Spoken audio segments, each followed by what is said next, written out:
The National Liberation Heritage Institute of South Africa will today host the second annual symposium of the Historians Network at the University of Johannesburg. The event will be held under the theme Critical Reflections, Connecting the Past to the Future. More than 60 people have been invited, including veterans, practitioners, leaders and former presidents Thabo Mbeki, Kgalema Motlanthe and Baleka Mbete. The former NPC Commissioner, political commentator and now director at Rivonia Circle, Tessa Dooms, joins us now virtually. Tessa, a very good morning. Thank you so much for joining us. Welcome. Good morning. Thank you for having me. Well, it's good to have you this morning. Our event will be held under the theme Critical Reflections, Connecting the Past to the Future. What are your thoughts and expectations from such a gathering?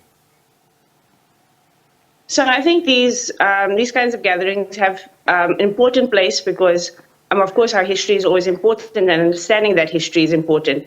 I think especially in the context of a country that is grappling with the impact of some historical moments on where we find ourselves now. I've always felt that there's a need for particularly people who were active in the struggle to really give us a sense of that passage of time and that passage of history and what we can learn from that passage of history in terms of both the things that worked, and I think we've talk a lot about the things that worked, but we don't often talk about the things that could have gone better, the concessions that were made, the negotiations that were made. And I think until we understand those better, we don't understand the basis on which our foundations are formed. But of course, there's also the post-94 era. And many of these people have been in government and have been part of what has brought us here in a very practical and tangible sense. And I think there's a need for an intergenerational dialogue about what governing this country looks like and what it means for people who are going to take the country forward about how we got ourselves into this particular position in time. You know, Tessa, according to the statement issued by the Institute, the event is supposed to discuss the documenting and archiving of South Africa's stories and heritage, as well as discussing a path needed to effectively deal with the challenges of the past to address the future. What kind of robust discussions should take place? I mean, especially given that the people expected to attend the event have been at the helm in running the country. Well, you would hope that the discussions are twofold. They're one, politically honest, and I think there's not been enough political honesty in the country about the ways in which, particularly the architecture of the ANC has informed political culture in the country and has informed governance in the country. I mean, one of the big issues that have gone unaddressed in the country so far is the politicization of the state. Some might say the DA is trying to address that by talking about things like cadre deployment, but I don't think that cadre deployment in the way the DA is crafting it is the main issue. I think that the ways in which, ANC deploying into the state in kind of not just the political positions or the chief of staffs or the heads of SCOs, but throughout the state machinery, you find people who are deployed into government because of their ANC connections. We see it even more in small towns where people will outright tell you that being employed in the state is contingent on being in the ANC. That has had impacts on the state. It's had impacts on our ability to function in the state.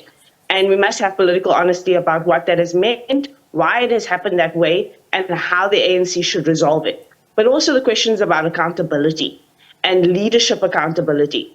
I think that we've lost that in this process. We've lost what accountability looks like from the perspective of high-level, high-ranking leaders who are meant to be representing society, and I think this is an opportunity for that. Now, Tessa, when you talk of politicizing the state, I mean, politics drive, running of a country. Is there any other way of running a country apart from politics? I mean, it's not about politics not being in the state at all. It's the level at which it needs to be in the state. Mm-hmm. I mean, there's no reason why the position of a clerk or the position of even a policymaker at particular levels needs to be somebody who's in the ANC or needs to be someone who's in the DA, if it's the Western Cape concept or context. What you need is high-level political leadership that is able to give strategic direction, and that should come from whichever political party has been put in charge to govern.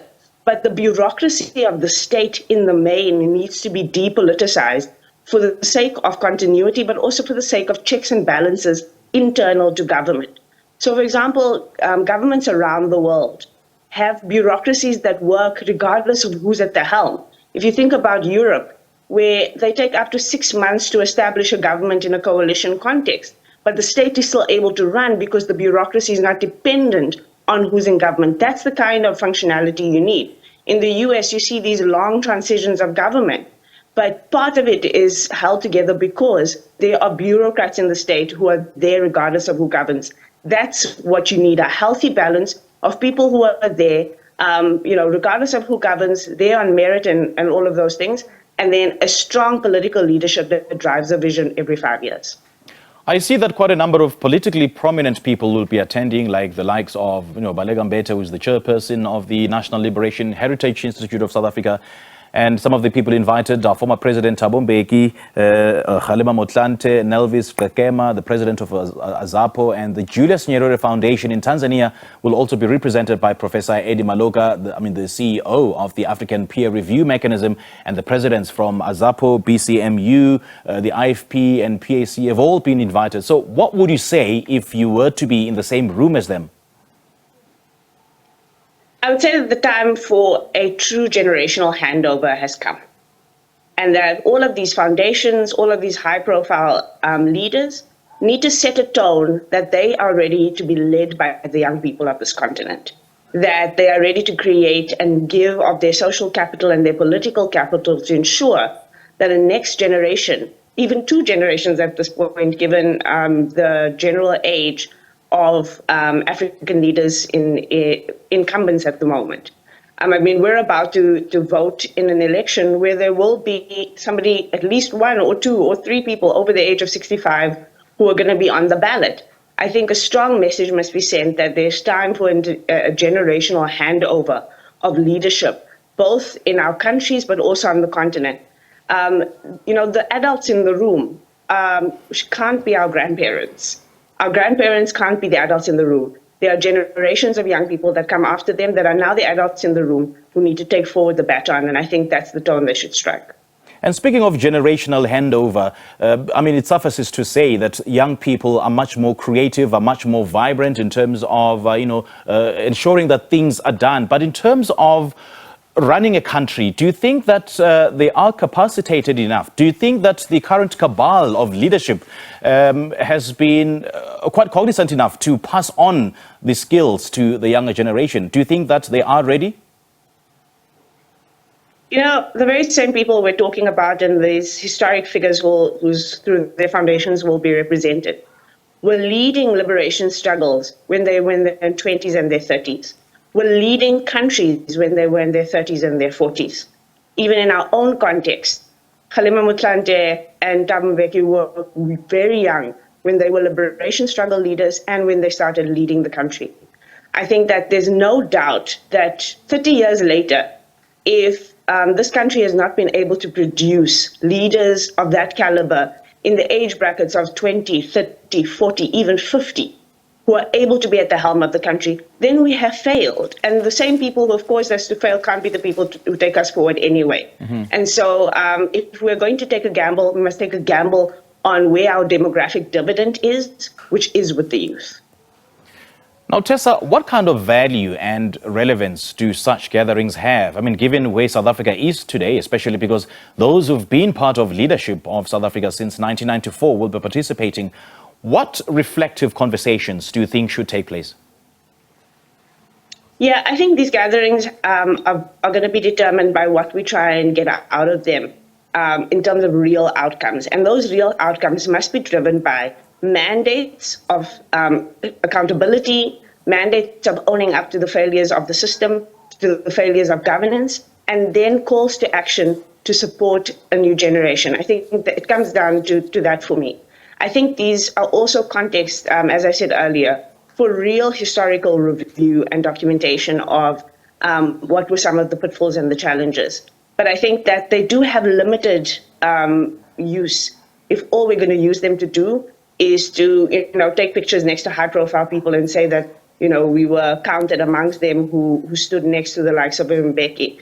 We must leverage the continued energy of Mbeki. I often get surprised at how much energy Mbeki still has for these fights. we must leverage that continued energy to say it has to be more about what has good for the country and not just about the legacies of these people. I know this is such a pertinent conversation to be had, but do you think that a change of leadership would change the fortunes of the country around in terms of, the social fabric, in terms of the economy? Do you think that if the ANC could be kicked out of power, things could gradually improve? And if so, who do you think should be able to take the country forward? Well, the argument that the ANC should lose power being a good thing is not one that I would make, but one that Kgalema Motlanthe certainly has made. I mean, not that I wouldn't make that argument per se, but I think Kgalema Motlanthe said it well. He said that the ANC may need some time outside of government in order for it to get the reality check it needs about the state of the organization. And so I think that that's a fair assessment.